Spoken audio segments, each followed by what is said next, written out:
Kai važiuoja per Ukmergės rajoną, aplinkui pamatai vien lygumas. Plačiame horizonte akys užkliūva už aukštaitiško stiliaus kaimiškų namų ir sodybas supančių ūksmingų jovarų klevų. Žemės čia palyginti derlingos, tačiau kaimiečių sodybose didelių gamybinių pastatų, kluonų ir tvartų nesimato. Matyt, dar teberjaučiamas kolūkinių kaimų palikimas, kai žemdirbiai šalia savo namų prižiūrėjo tik nedidelius sklypelius. Siesikių seniūnijoje pirmiausia dėmesį atkreipia istorinis krašto paveldas, ypač Siesikių pilis, savo istoriją pasakojanti nuo 15 amžiaus. Šalia pilies tebestovi dvaro sodybos ūkiniai pastatai, kur buvo ruošiami pašarai, gaminamas maistas. Šio kaimo ūkininkai puoselėja senasias maisto gamybos tradicijas. Štai Mikėnų kaime ekologinio ūkio savininkas Nerijus Kriaučiūnas senoviniu būdu kepa duoną, kepa jau 20 metų. Tai pilno grūdo ruginė duona, iškepta nenaudojant cukraus ir kitų konservantų. Duona su raugu iš rugių, iškepta kaimiškoje malkomis kūrenamoje krosnyje. Tai kitokia duona nei kepama elektrinėse krosnyse, didelėse kepyklose. Visa tai suteikia gaminiui daugybė ypač vertingų skonio ir sveikatingumo savybių. Naminė duona atlydėjo Nerijų nuo vaikystės. Iš kartos į kartą tokio papročio laikytasi Kriaučiūnų šeimoje. Jų šeima valgė tik savo keptą duoną. Močiutė Marija, vėliau mama visada kepė duoną. Vėliau išmoko kepti ir sūnus. Nerijų Kriaučiūnui tai tapo ne vien tradicijos tąsa, bet ir amato bei verslu. Kepdamas duoną ir ekologiškai ūkininkaudamas, Nerijus išbandė įvairius kelius. Taip pat bandė plėtoti etnografinį turizmą, atkurtoje autentiškoje aukštaičių sodyboje lankytojams pasakojo ir rodė, kaip kepama duona. Aš čia kas slėpti, nesuspėjau visko, kaip turėčiau suspėti, arba kaip norėčiau suspėti. O kaip pasisamdyti, tarkim, mane, jeigu samdyti žmonės? Nėra žmonių norinčių dirbti, vienas dalykas, antras dalykas, dauguma žmonių iš kaimo, jau taip mes į taip nukrypam, kad dauguma žmonių iš kaimo važiuoja į miestus dirbti. Nu, ta prasme, užsidirbti kažkokiose ten bendrovėse didelėse, dar kažkur tai. Nu, jie tapo nebe ūkininkai, arba nebe kaimo žmonėm. Arba dar kitų kaimų ateitį matau tokią, kokia bus politika žemės ūkio. Jeigu mes eisim tuo kryptim, nu, tarkim, naikinimų ūkio, ne, kaip dabar einam, su visais reikalavimais perdėtais ir visokiais prikraunant reikalavimus, sakykime, ūkininkam ir neduodant tuos reikalavimus, kad įgyvendinti, jeigu aš sugalvojau kažką tai, ne, kad jūs sakykime, padarytumėt, tai aš tada privalau, jūs nenorit to daryti arba nebuvot susiplanavęs tą daryti, tai aš turiu duoti jums lėšų tam, kad jūs galėtumėte tą padaryti, ką aš noriu, ne, tarkim. Tai aš sakyčiau taip. Tai jeigu toliau bus naikinama ir keliami tik tai reikalavimai ir visa kita, tai ta perspektyva 5 metų bus liūdnoka, sakykime. Tai nuo ūkio perspektyva yra tik tai tokia, kad aš modernizuoju ūkį, tarkim, savo lėšom ar kažkaip tai, ne, investuoju ir mažinu rankinio darbo ir viskas, tik tiek.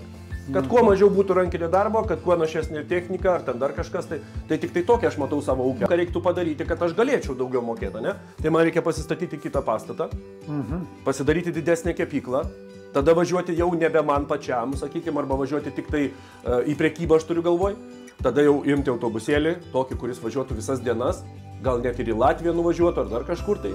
Nes aš manau, ta duona būtų populiaru. Savo ūkį aš investuosiu ir kaip sakant, vystysiuosi pagal savo galimybės, ne? Bet aš sakau, kad jeigu yra parama, tai kodėl jį paskirstoma taip nevienodai. Aš va tą noriu pabrėžti. Be paramos aš padariau daug, bet su parama aš būčiau 10 kartų daugiau padaręs. Suprantat, kam reikalas? Aš sakau, nu, vystymosi greitis, ne? Nuo to priklauso. Arba tada reikėtų sudaryti vienodas sąlygas, ne? Kad atvažiuoja, ateina, džiaugiasi, kad aš atvažiavau ir visa kita. Taip, kad tai yra mano didžiausias stimulas. Tai dabar Vilniui, kada mes tave ketvirtadienį Timo turgui užupyje. Taip. Kelintą valandą jau būsi prekystalį. Panašiai 10 gal. Tai irgi darbas yra susikrauti viską, susidėti. Taip. Darbo tikrai netrūksta. Aš sakau, mano visą savaitę užimta. O jeigu ketvirtadienį neatvyksti, jau skambina tau, kur tas... Žinoma, jeigu vėluoju net, kai kada skambina. Ketvirtadienį arba šeštadienį, tai va.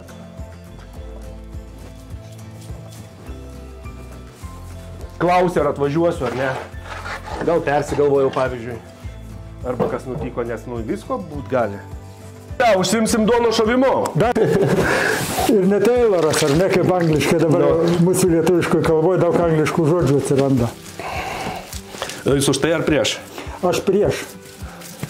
Noriu, kad būsiu daugiau lietuviškų pakaitalų. Jūsų kalba labai tiksli, kaip suvalkiečio. Vis dar nesulenkėjat, sakyčiau visai. Na, matai, noriu tapatybę išsaugoti. Nu, labai gerai. Bent tiek pastangų. Ir tai jau gerai. Aukštaitijoje dabar tavo langinės yra aukštaitiškos, tai irgi jau yra pas tave tapatybė. Pas mane daug daugiau negu langinės tapatybė yra. Aš priešingai ne jūs grįžtas, paskui atsiranda. Bet dirbant. Negirdėjau, kad gimė koks talentas, supranti, ir jisai tiesiog dirbdamas tu įgauni. Jūsgi negimėt žurnalistų tikriausiai, o žurnalistų pasidarėt. Aš buvau mažaraštis, supranti. Nu va, ir pasirodo galima ir iš tokio talentų tapti, ne? Tai čia su duonos kepimu lygiai tas pats. Galima talentų tapti dirbant. Arba netapti galima iš... Nu va, kiek išsikepė duonos šiandien. Sakyčiau, kad puikus. Šitas kepimas yra puikus. Nerijus valdo 50 hektarų ūkį. Tai nei smulkus, nei stambus ūkis, lyg ir tarpinį grandinį. Todėl sunku atitikti reikalavimus siekiant ES paramos. Vienu atveju jo ūkis būna per mažas, o kitu atveju per didelis. Formalumai ir biurokratija neretai atmuša norą dalyvauti projektuose. O ką galima būtų pagerinti plėtojant trumpojo tiekimo grandinę? Nerijus sako, kad geranoriškas pastangas turėtų parodyti ne tik Žemės ūkio ministerija ir nacionalinė mokėjimo agentūra, bet ir savivalda. Savivaldos požiūris į prekiaujančius ūkininkus taip pat labai svarbus. Štai Kauno miesto savivaldybė nuo kitų metų ūkininkams pakelia prekybos plotų kainas net dvigubai. Už autobusiukų stovėjimą per dieną teks mokėti 60 eurų. O už kiek ūkininkas parduos duonos? Ar ūkininkų miestuose ir turgeliuose nesumažės?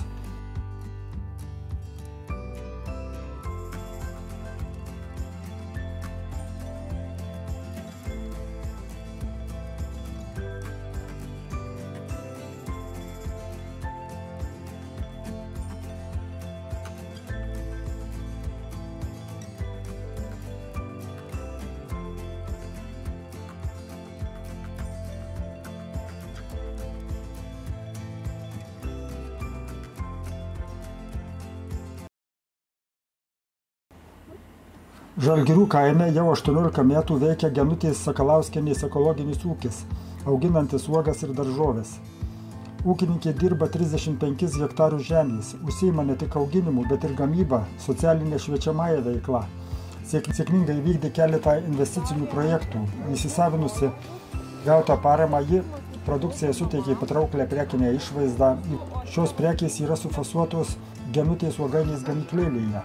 Šiemet Genutė dalyvavo Berlyne tarptautinėje žemės ūkio produktų parodoje Žalioji savaitė.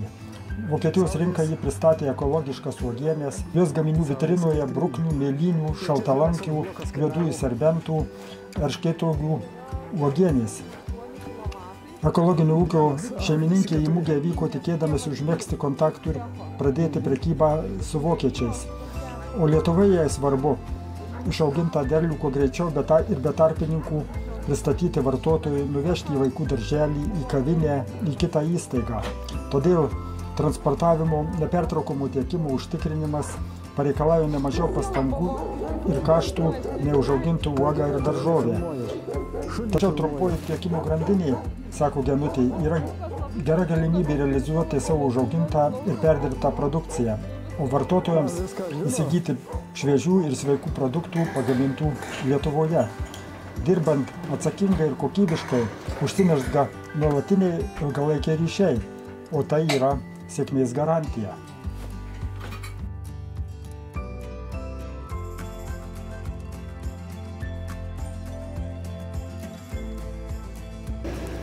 Padėjo mama mano nuo pat pradžių. Tada pradėjom gauti didesnius užsakymus, tiesiog reikėjo keisti patalpas. Ir 2013 metais mes pasistatėm perdirbimo cechą. Tai žinok, reikia, mes įgyvendinom ES projektą. Žemės ūkio valdų modernizavimas. Statėm cechą, tada jau galėjom daugiau pasamdyti žmonių. Ir šaldytuvus pasistatėm, tai leido išsaugoti produkciją ilgesniam laikui. Ir mes dabar praktiškai visas uogienes verdame šaldytų uogų. Yra visokių klientų pas mus, labai yra, kaip sakyt, neatsakinga vien tik tai su vienu klientu dirbti. Mes nuo pat pradžių, kadangi augom nuo mažiuko, tai praktiškai visas savo produktus parduodavom turgeliuose. Tada atsirado keletas tokių didesnių klientų. Tai yra smulkios tokios parduotuvės, kurios yra įsikūrę Maksimoj, pavyzdžiui, lietuviško ūkio kokybė, dabar duodam, arba Vikis, kuris Rimi prekybos centruose turi savo skyrius ir jie perka iš mūsų produkciją ir parduoda. Bet dabar tai didžiausią dalį produkcijos parduodam darželiam, kadangi atsirado darželių ekologiško maitinimo programa ir tiesiog mes joje dalyvaujam. Tai aišku, uogienių gal čia ne tokį didelį kiekį duodam, bet šiaip šviežių produktų, raugintų daržovių, turim rauginimą. Būtų viskas taip teisinga ir paprasta, tai taip nėra, nes labai yra irgi sunku surinkti visą asortimentą pačiam darželiui. Tai jie dažniausiai naudojasi kooperatyvų pagalba. Aš priklausau irgi ūkininkų kooperatyvui BioLiaua, kur mes suvežam kartu į vieną vietą savo produkciją keletas ūkininkų ir tada kartu per kooperatyvą parduodam. O trumpoji grandinė tai yra gerai, bet suprantat, jums patiems reikia prekybą užsiimti, tai irgi juk reikia ir laukuose dirbti ir su žmonėm, savo darbuotojais. Žinoma, iš tikrųjų to darbo yra daugiau, bet tada ir grąža tokia, jeigu aš pati prekiauju ir turgeliuose 2 kartus per savaitę važiuoju. Tai žinot ir poreikių žmonių, tiesiai bendraujat? Tiesiog susitinkė su tuo vartotoju, tu žinai, ko jisai nori, kaip keičiasi lūkesčiai, kaip, tiesiog gyveni tam pulse tų vartotojų, tai irgi nėra blogai. Auginam šiaip daržovės, kurias perdirbam darželiam, tai yra burokėliai, virtus burokėlius duodam darželiam, raugintus kopūstus, tai kopūstus auginam, morkas. Ir dar auginam agurkus ir šviežius parduodam ir perdirbam, rauginam irgi. Pomidorų nemažai užauginam, o šiaip mūsų tokis arkliukas, nuo kurio čia pradėjo tas ūkis pasidarė toksai žinomesnis, tai yra smidrai arba šparagai. Gerai sutarėt, taip sakant, visai būna, ar ne? Gerai. Gavau dovanų per bosą dieną, tai reiškiasi gera darbdavė esu. Paremta paraiškai, jeigu pats negali, ten nesinaudoji kompiuteriu ar ne, tai tu gali tiesiog pasamdyti konsultantą. Yra konsultavimo išlaidos taip pat padengiamos iš to pačio projekto. Tai tikrai nėra sudėtinga, manau. Aišku, ten didesni projektai reikalauja daugiau kantrybės ir visa kita. Aš dabar irgi turiu nemažą projektą. Pasistatėme šiais metais saulės elektrinę. Ūkio vardu pirkom šiek tiek irgi technikos, labai daug sodinom, visokių sodinukų investavom tiesiog į ūkį. Tai turim problemų, bet daugiau tos problemos susijusios su banku, negu su nacionalinė mokėjimo agentūra arba su skirta parama. Kalbant apie trumpąją grandinę, ne tik Žemės ūkio ministerijos čia turi būti įnašas, bet ir savivaldos. Juk ten yra, turguose yra plotai ir dabar Kaune, sakykime, kelia kainas plotų. Tai aš nežinau apie Kauną, bet pavyzdžiui Vilniaus augimo turgelio viso organizavimo, jie ten norėjo ir tą turgelį atimti ne vieną kartą iš mūsų, mes ūkininkai žinom ir užsienį, tai tiesiog ieško, kas organizuotų turgelius, ten duoda pačias geriausias vietas, Rotušės aikštėje, miesto centre vyksta ūkininkų turgeliai ir už tai ūkininkai ne tik nemoka pinigų, tiesiog jiem dar kažkokias papildomas sąlygas sudaro. Tai čia labai svarbu tas klausimas ir savivaldos įsikišimas ir jos įnašas ir atsakomybė labai svarbi, vykstant ir plėtojant trumpąją grandinę ir aprūpinant ekologiniais produktais žmonės. Taip, pas mus, pavyzdžiui, Ukmergė irgi yra kaip toksai pilotinis projektas buvo daromas darželių maitinimo. Mūsų pirma savivaldybė, kuri pradėjo šitą programą, dar tada, kai nebuvo aišku dėl finansavimo ir iš tikrųjų, jeigu ne savivaldybės palaikymas mero ir tarybos narių ir tų žmonių, tai turbūt toj programa net nebūtų Lietuvoje prasidėjus, kalbu apie darželius. Tai aišku, kad tai yra labai svarbu. Tai yra daržovė, kuri praktiškai mes skinam ją iki naujų metų ir dar po naujų metų. Jinai dar kaip su pašala šiek tiek, tai tie lapeliai suminkštėjo. Irgi yra labai vertinga daržovė.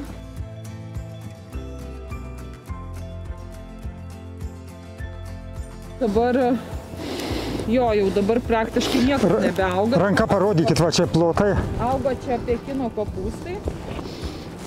Aišku, dabar jau viskas jau jie nušalo. Kiek spėjom, susinešėm į šaldytuvus. Pekino kopūstus auginam daugiausia darželiam, aišku, ir savo klientam. Tokia kaip rudeninė mūsų daržovė, viena pagrindinių, kaip jau baigėsi visos salotos, tai prasideda Pekino kopūstai. O kur smidrai auga? Tolumoje? Smidrai auga jo kitam lauke, toliau. Smidrai dabar jau yra nupjauti ir nufrezuoti paviršiai ir ten jau nieko nebesimato, jau laukia jie pavasario, miega dabar smidrai. O kiti daiktai, kur dar pasakykit, ką čia auginat, va, matau, ten... Tai yra...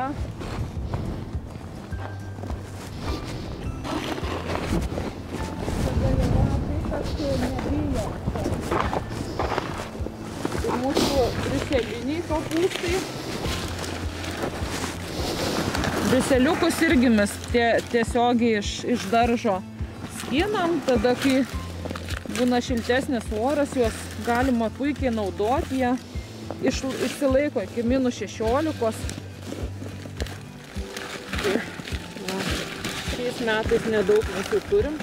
Visą laiką aš visą gyvenimą mokausi, nes kur tu geriau gali išmokti, negu pats tai darydam. Kuo toliau, tuo tu supranti, kad,